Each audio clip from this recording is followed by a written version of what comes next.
A Bahia. O nome sozinho evoca imagens de praias paradisíacas banhadas pelo Atlântico, do acarajé fumegante nas esquinas de Salvador, do som contagiante do axé ecoando pelas ruas coloridas do Pelourinho, e da fé sincera que move multidões em procissões centenárias. Mas sob a superfície deste estado icônico existe uma tapeçaria complexa de geografia, geologia e maravilhas naturais que a maioria das pessoas jamais descobre. Esta não é apenas a terra do carnaval e das praias de cartão postal. É um lugar onde formações rochosas de mais de 3 bilhões de anos guardam segredos da origem da vida na Terra, onde rios subterrâneos esculpem catedrais de pedra nas profundezas do solo, onde ecossistemas únicos no planeta resistem ao tempo, e onde a própria geografia moldou não apenas a paisagem, mas a alma e a cultura de um povo inteiro. Prepare-se, porque você está prestes a descobrir 20 fatos inacreditáveis sobre a Bahia que vão mudar completamente a forma como você entende o verdadeiro coração pulsante do Nordeste brasileiro. Mas antes de embarcar nessa expedição geográfica e cultural, inscreva-se no canal e ative as notificações. E deixe um like.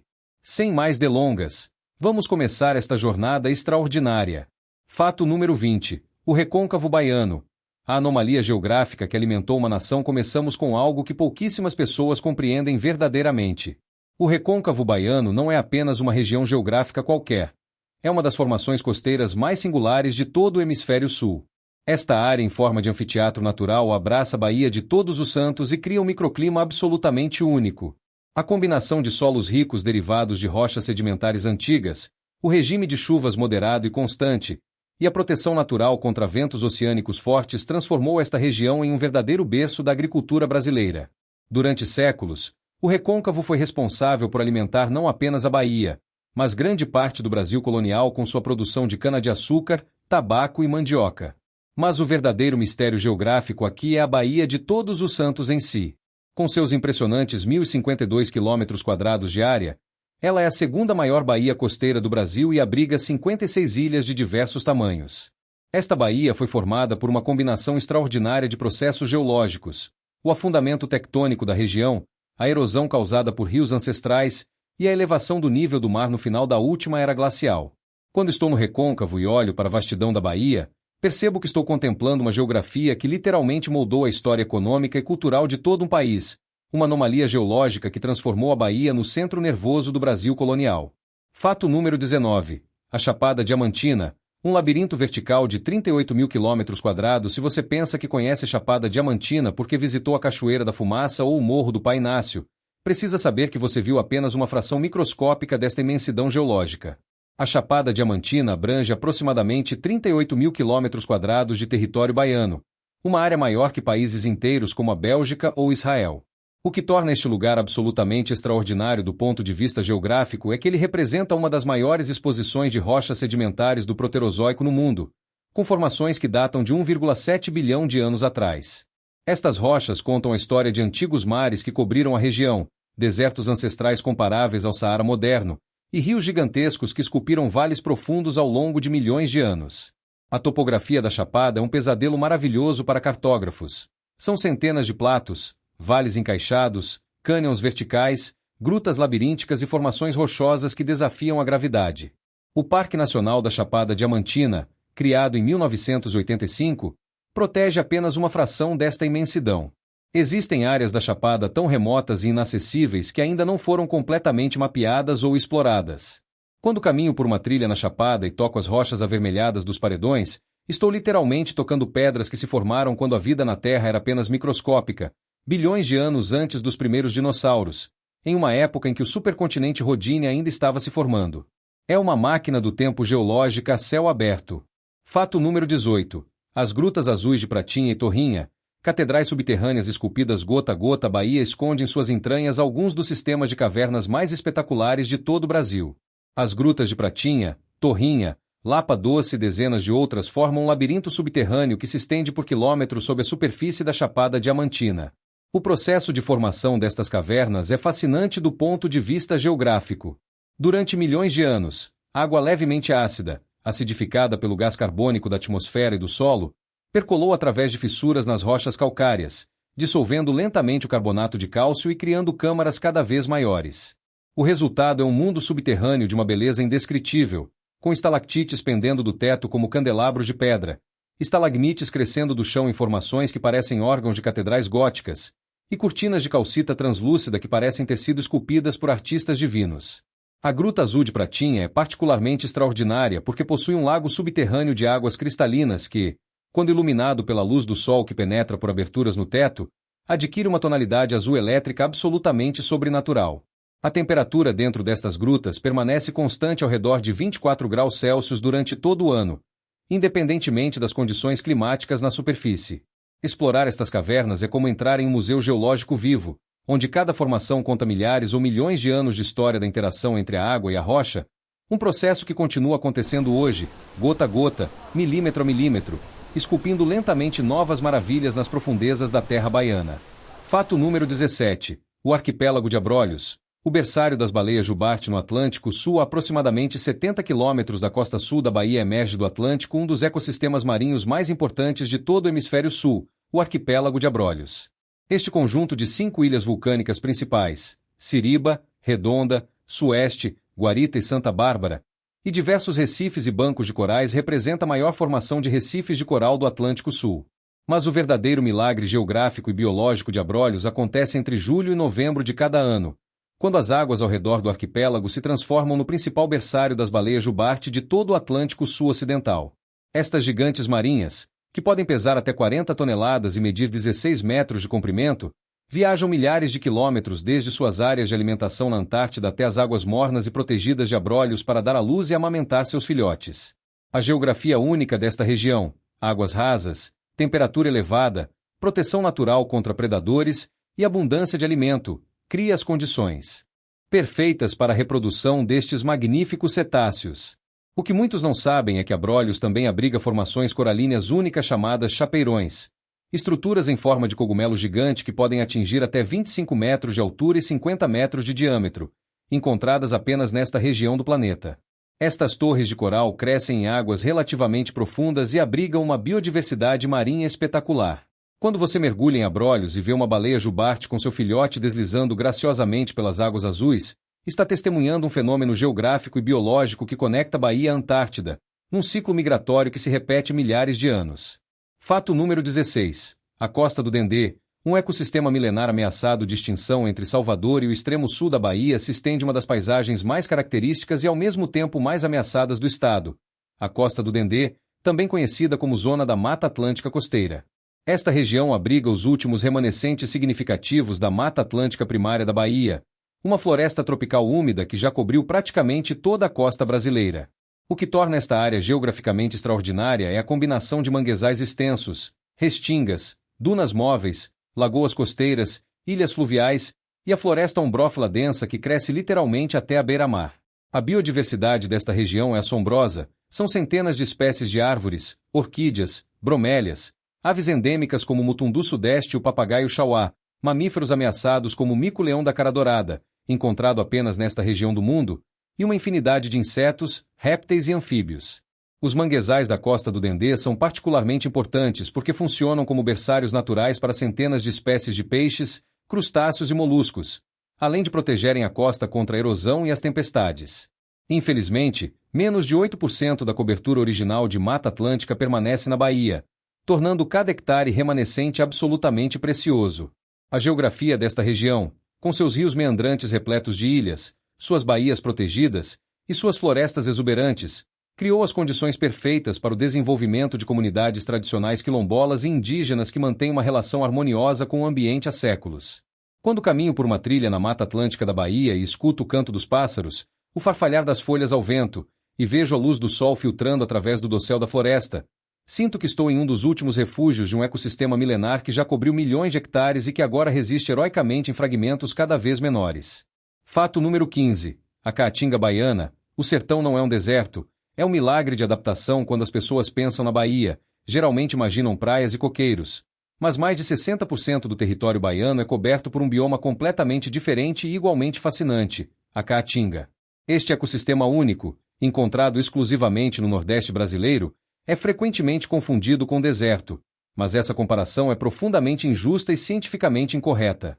A Caatinga é uma floresta seca tropical, um dos ecossistemas mais ricos em biodiversidade entre as florestas secas do mundo. A geografia da Caatinga baiana é definida por um regime de chuvas extremamente irregular, com precipitação concentrada em poucos meses do ano, geralmente entre dezembro e abril, e longos períodos de seca intensa.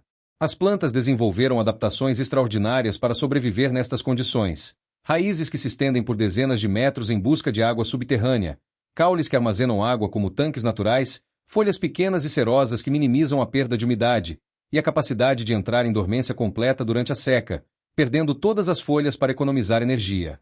O resultado visual é impressionante. Durante a seca, a paisagem parece árida e sem vida, com galhos retorcidos e cinzentos sob um sol impiedoso. Mas quando as primeiras chuvas chegam, acontece uma transformação mágica. Em questão de dias, a caatinga explode em uma sinfonia de verdes, com árvores brotando folhas, flores coloridas surgindo por toda parte, e a vida animal emergindo de seus esconderijos.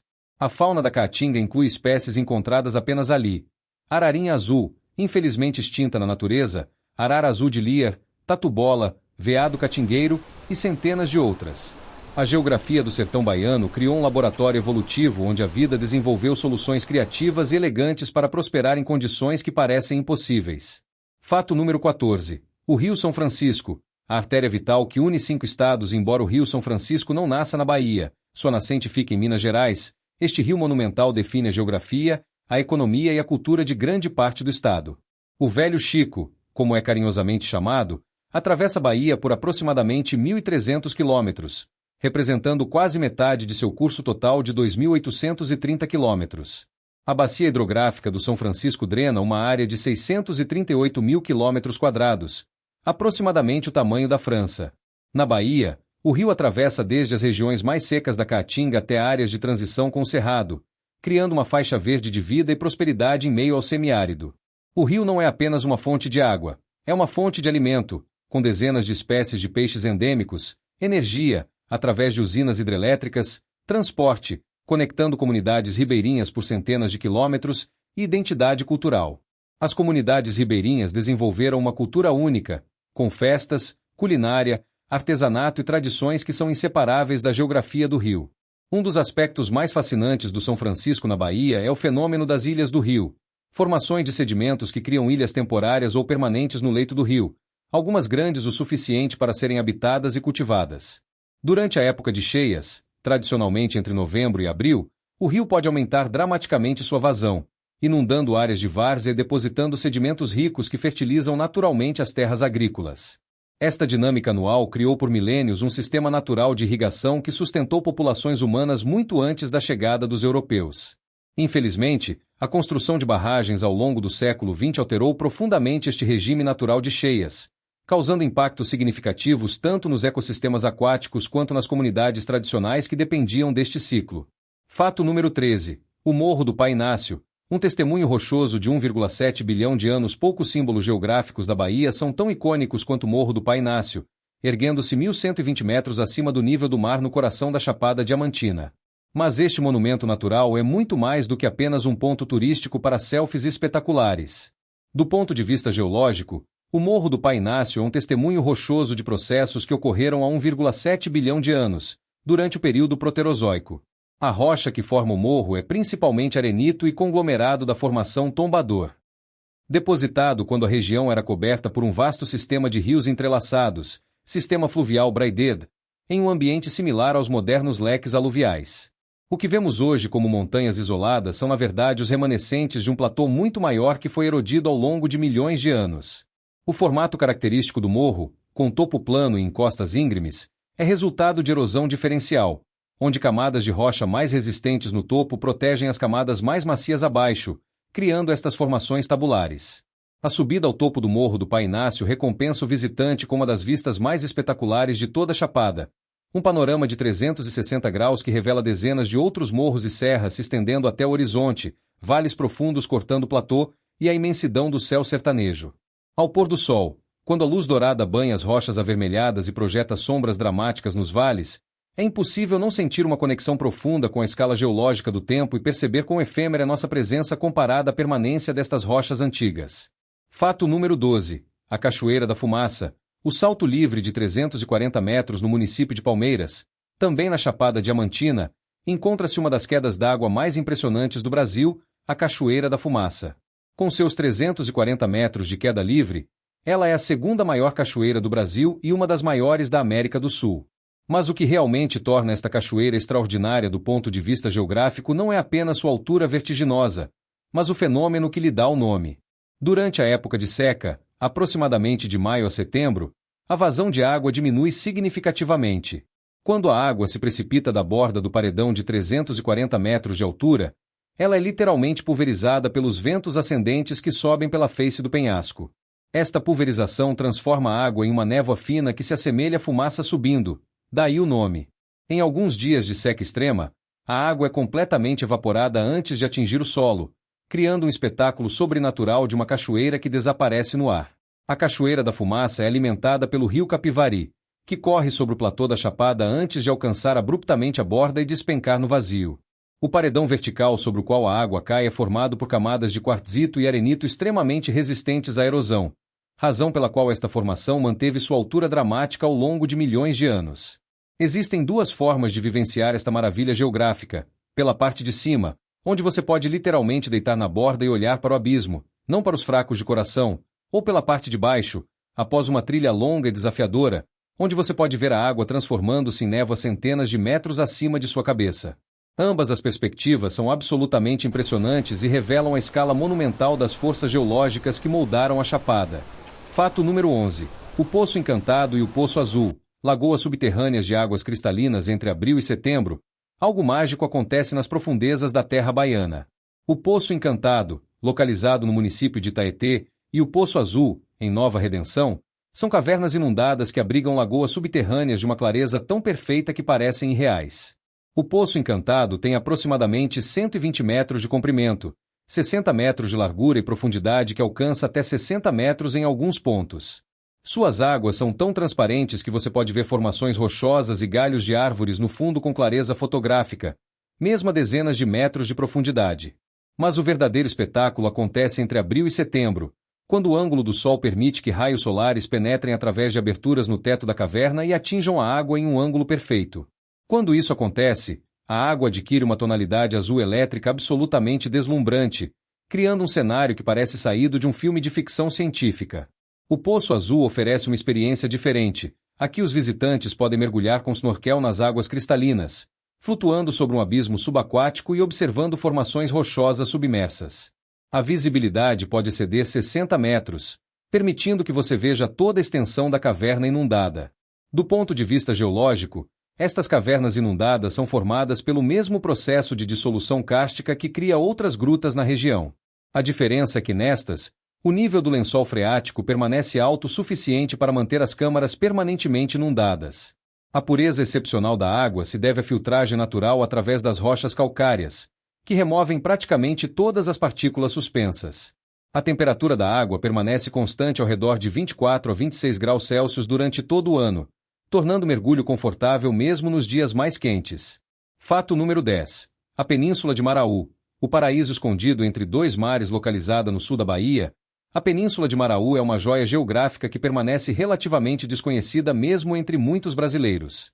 Esta península de aproximadamente 180 km² é literalmente espremida entre dois corpos d'água completamente diferentes: o Oceano Atlântico a leste, com suas ondas vigorosas e praias abertas, e a Baía de Camamu a oeste, com suas águas calmas e protegidas repletas de manguezais e ilhas. Esta geografia única cria uma diversidade de paisagens e ecossistemas extraordinária em um espaço relativamente pequeno. A Baía de Camamu é a terceira maior baía do Brasil, com 890 km² de área e mais de 50 ilhas, muitas cobertas por Mata Atlântica primária. Os manguezais da baía são particularmente importantes, funcionando como berçários para inúmeras espécies marinhas. Do lado oceânico, praias como Taipus de Fora e Barra Grande oferecem piscinas naturais formadas por recifes de coral que aparecem durante a maré baixa, criando aquários naturais repletos de vida marinha. A península é também lar de algumas das últimas áreas preservadas de Mata Atlântica da região, com árvores centenárias, cachoeiras escondidas e uma biodiversidade impressionante. A combinação de praias desertas, florestas exuberantes, manguezais labirínticos e a cultura tradicional das comunidades de pescadores e marisqueiras cria uma experiência geográfica e cultural única. Quando você está em Maraú, pode literalmente tomar café da manhã vendo o sol nascer sobre o Atlântico e jantar observando o pôr do sol sobre a Bahia. Dois mares, duas experiências completamente diferentes, separados por apenas alguns quilômetros de terra. Fato número 9. O Vale do Capão, um santuário ecológico isolado escondido no coração da Chapada Diamantina. O Vale do Capão, oficialmente chamado Caeté-Açu, é um vale glacial invertido que se tornou um santuário tanto para a natureza quanto para aqueles que buscam um estilo de vida alternativo e sustentável. Este vale tem aproximadamente 20 quilômetros de comprimento e é cercado por montanhas que se erguem dramaticamente em todos os lados, criando uma sensação de isolamento e proteção. A geografia única do vale cria um microclima que é ligeiramente mais fresco e úmido que as áreas circundantes, permitindo o cultivo de produtos que normalmente não cresceriam na região.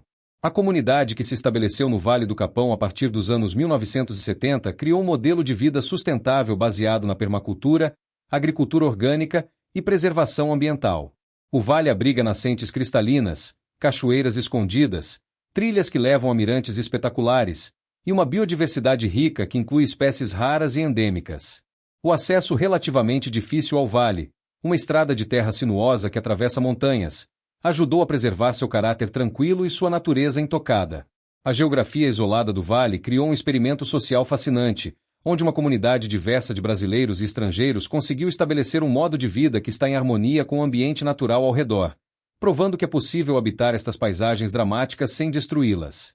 Fato número 8. As dunas de Mangue Seco, onde o rio encontra o oceano no extremo norte da Bahia, na divisa com Sergipe, existe um lugar de geografia tão singular que parece pertencer a outro mundo, Mangue Seco. Esta pequena vila está literalmente presa entre três elementos geográficos dramáticos: dunas de areia branca que se movem constantemente com o vento, o Rio Real que serpenteia através de manguezais extensos, e o Oceano Atlântico com suas ondas intermináveis. As dunas de Mangue Seco podem atingir alturas de até 30 metros e estão em constante movimento devido à ação dos ventos alísios que sopram do oceano. Este movimento cria um desafio constante para a vila, que ocasionalmente precisa ser parcialmente relocada quando as dunas avançam sobre as construções. A combinação de água doce do rio, água salgada do oceano, manguezais, dunas e restinga cria uma diversidade de habitats concentrada em uma área pequena. Esta geografia única tornou Mangue Seco famosa não apenas por sua beleza natural, mas também como cenário da novela Tieta, que apresentou este paraíso escondido para milhões de brasileiros. Acessível apenas por barco através do Rio Real, não há estradas, Mangue Seco permanece relativamente preservada e tranquila. A sensação de estar em Mangue Seco é surreal. Você pode escalar uma duna alta, olhar para um lado e ver o rio serpenteando através de florestas de mangue, olhar para o outro e ver o Atlântico se estendendo até o horizonte, e sentir a areia movendo-se sob seus pés, lembrando você de que esta própria paisagem é temporária e está sempre mudando.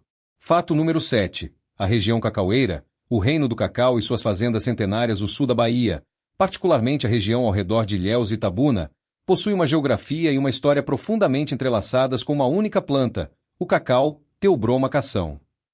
Durante o apogeu da produção cacaueira, entre o final do século XIX e meados do século XX, esta região foi uma das mais ricas do Brasil, produzindo a maior parte do cacau consumido no mundo. A geografia da região é perfeita para o cultivo do cacau.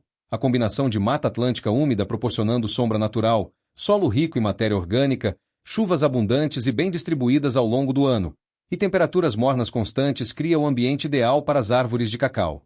O sistema tradicional de cultivo, chamado cabruca, envolve plantar o cacau sob a sombra de árvores nativas da Mata Atlântica, criando um sistema agroflorestal que preserva muito da biodiversidade original enquanto produz cacau.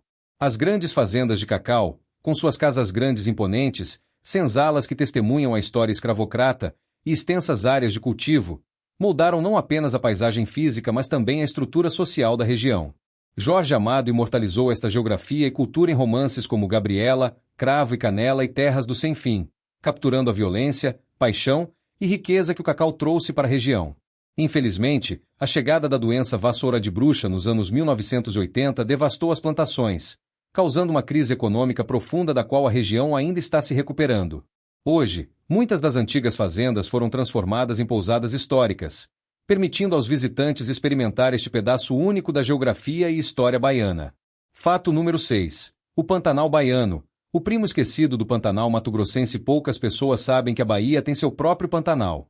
Localizado no oeste do estado, na bacia do Rio Grande, um afluente do São Francisco, o Pantanal Baiano ou área úmida do Grande é um ecossistema de terras inundáveis que cobre aproximadamente 1.500 km².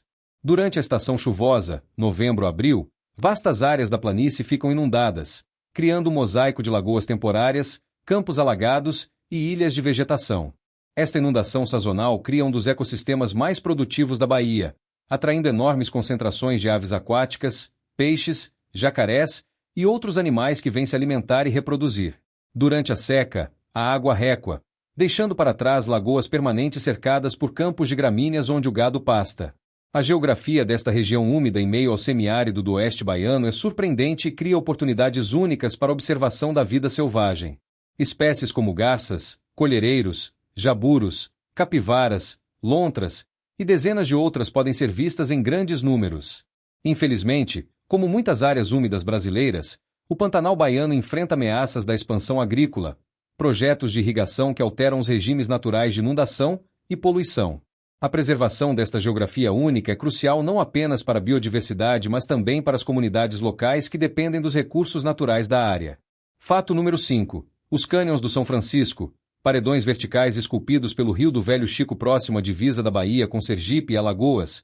O Rio São Francisco realizou uma obra geológica monumental, esculpiu uma série de cânions dramáticos através de rochas cristalinas extremamente antigas. Os cânions do São Francisco, particularmente o cânion do Xingó, apresentam paredões verticais que se erguem até 70 metros diretamente das águas do rio, criando uma paisagem que contrasta dramaticamente com as planícies e platos circundantes.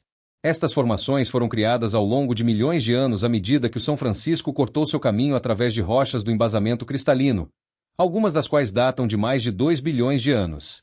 A força erosiva do rio, especialmente durante períodos de cheia quando o volume de água aumenta dramaticamente, esculpiu lentamente estas gargantas profundas.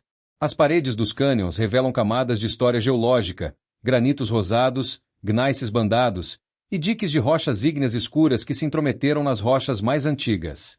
Antes da construção da usina hidrelétrica de Xingó na década de 1990, o rio nesta seção apresentava corredeiras e rápidos dramáticos, incluindo a famosa Cachoeira de Paulo Afonso. Hoje, as águas estão mais calmas devido ao represamento, mas os cânions permanecem como testemunhos impressionantes do poder erosivo da água ao longo do tempo geológico. Passeios de barco pelos cânions oferecem uma perspectiva única destas formações, permitindo que você navegue literalmente através de bilhões de anos de história da Terra, com paredões de pedra antiga se erguendo de ambos os lados do rio. Fato número 4. A Costa dos Coqueiros. 50 quilômetros de praias contínuas ao norte de Salvador estende-se uma das costas mais espetaculares da Bahia, a famosa Costa dos Coqueiros. Esta faixa litorânea que vai de Lauro de Freitas até a Praia do Forte abrange aproximadamente 50 quilômetros de praias praticamente ininterruptas, pontuadas por coqueiros que se inclinam graciosamente sobre areias brancas e águas mornas do Atlântico. Mas esta geografia costeira não é apenas bonita, ela também desempenha um papel ecológico crucial. As extensas faixas de coqueiros ajudam a estabilizar as dunas costeiras, protegendo o interior contra a erosão e as tempestades oceânicas. A Praia do Forte, no extremo norte da Costa dos Coqueiros, é particularmente importante como área de desova de tartarugas marinhas, especialmente a tartaruga cabeçuda. O projeto Tamar mantém uma base importante ali, trabalhando para proteger estes répteis ameaçados e educar visitantes sobre a importância da conservação marinha. A geografia da Costa dos Coqueiros também inclui recifes de coral próximos à costa, piscinas naturais que se formam durante a maré baixa e manguezais nos estuários de pequenos rios. O desenvolvimento turístico intenso ao longo desta costa trouxe prosperidade econômica, mas também desafios ambientais, incluindo erosão acelerada em algumas áreas, poluição das águas costeiras e pressão sobre os ecossistemas naturais. Equilibrar o desenvolvimento com a preservação desta geografia costeira espetacular é um dos grandes desafios enfrentados pela Bahia moderna. Fato número 3. O Sertão das Salinas. Lagos de sal no meio da Caatinga no interior da Bahia, particularmente na região próxima a Juazeiro, existe um fenômeno geográfico surpreendente, extensas salinas naturais que emergem durante a estação seca. Estas áreas são depressões rasas que acumulam água durante a estação chuvosa.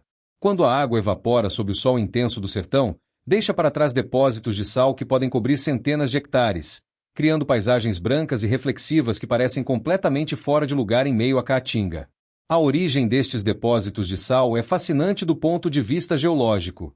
A região foi coberta por um mar raso durante o Cretáceo, aproximadamente 100 milhões de anos atrás. Quando este mar recuou e evaporou, deixou para trás vastos depósitos de minerais, incluindo sal. Embora a maioria destes depósitos esteja enterrada sob camadas de sedimentos mais recentes, em alguns locais eles estão próximos o suficiente da superfície para serem dissolvidos pela água da chuva e trazidos à superfície. Durante séculos, estas salinas naturais foram exploradas por comunidades locais que coletavam sal para consumo próprio e comércio. A geografia destas salinas cria microambientes únicos onde apenas plantas extremamente tolerantes ao sal, halófitas, conseguem sobreviver, criando manchas de vegetação que diferem dramaticamente da caatinga circundante. Aves migratórias às vezes utilizam estas salinas como pontos de parada durante suas jornadas, aproveitando os invertebrados que conseguem sobreviver nestas águas salinas. Fato número 2. As Ilhas de Todos os Santos. Um arquipélago dentro da Baía. A Baía de Todos os Santos não é apenas uma grande massa de água, é também lar de um arquipélago de 56 ilhas, cada uma com sua própria geografia, história e cultura. Estas ilhas variam dramaticamente em tamanho, desde Taparica, a maior, com mais de 100 km² de área e dezenas de milhares de habitantes, até ilhotas minúsculas desabitadas que mal se erguem acima da superfície da água. Muitas destas ilhas foram formadas pela mesma falha geológica que criou a Baía, blocos de rocha que não afundaram completamente durante os movimentos tectônicos que formaram a depressão da Baía. Outras são formações sedimentares construídas pela deposição de material trazido pelos rios que desaguam na Baía. As ilhas maiores como Itaparica, Maré, Frades, Bom Jesus dos Passos e outras possuem comunidades estabelecidas há séculos, muitas descendentes de quilombos ou comunidades de pescadores tradicionais. Cada ilha desenvolveu sua própria identidade cultural, com festas religiosas, culinária e tradições distintas. A geografia insular criou uma relação única com o mar. Os habitantes são frequentemente pescadores, marisqueiros ou trabalham com transporte marítimo. As ilhas menores e desabitadas funcionam como refúgios para a vida selvagem, particularmente aves marinhas que utilizam estas ilhas como locais de nidificação longe de predadores terrestres. A Ilha dos Frades é particularmente conhecida por suas praias tranquilas e águas cristalinas, enquanto a Ilha de Maré é famosa por suas comunidades quilombolas que mantêm tradições ancestrais vivas. Navegar entre as ilhas da Baía de Todos os Santos é como viajar através de um arquipélago tropical, cada parada revelando uma nova faceta da geografia e cultura baianas. Fato número 1. O encontro das águas no Rio São Francisco. Quando dois rios se tornam, chegamos ao fato final e, de certa forma, mais poético sobre a geografia da Bahia. Próximo cidade de Barra, no oeste do estado, ocorre um fenômeno geográfico visualmente impressionante conhecido como Encontro das Águas, o ponto onde o Rio Grande, o principal afluente do São Francisco em território baiano, se une ao rio principal. O que torna este encontro espetacular é a diferença dramática na cor e na composição das águas dos dois rios. O Rio Grande, vindo de áreas com solos mais argilosos e avermelhados, carrega grande quantidade de sedimentos em suspensão que lhe dão uma coloração marrom alaranjada. O São Francisco, neste ponto de seu curso, possui águas mais escuras com tonalidade esverdeada devido ao fitoplâncton e à matéria orgânica dissolvida. Quando os dois rios se encontram, eles não se misturam imediatamente. Por vários quilômetros rio abaixo, você pode ver claramente a linha divisória entre as duas massas de água, cada uma mantendo sua cor distinta, fluindo lado a lado como se houvesse uma barreira invisível entre elas. Eventualmente, a turbulência do fluxo e a difusão molecular fazem com que as águas se misturem completamente, mas o ponto inicial de encontro permanece um espetáculo visual notável. Este fenômeno é resultado de diferenças na densidade, temperatura e velocidade das águas dos dois rios.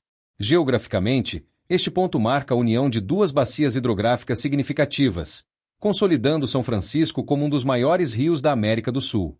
Para as comunidades ribeirinhas, este encontro das águas tem significado simbólico profundo, representando união, colaboração e a força que vem da diversidade se tornando uma só. É um lembrete poderoso de que a geografia da Bahia não é feita de elementos isolados, mas de conexões, entre terra e mar, entre montanha e planície, entre seco e úmido, entre passado e presente. Conclusão: depois de descobrir estes 20 fatos inacreditáveis sobre a Bahia, diga-nos qual você achou mais surpreendente. Ou qual deles mais te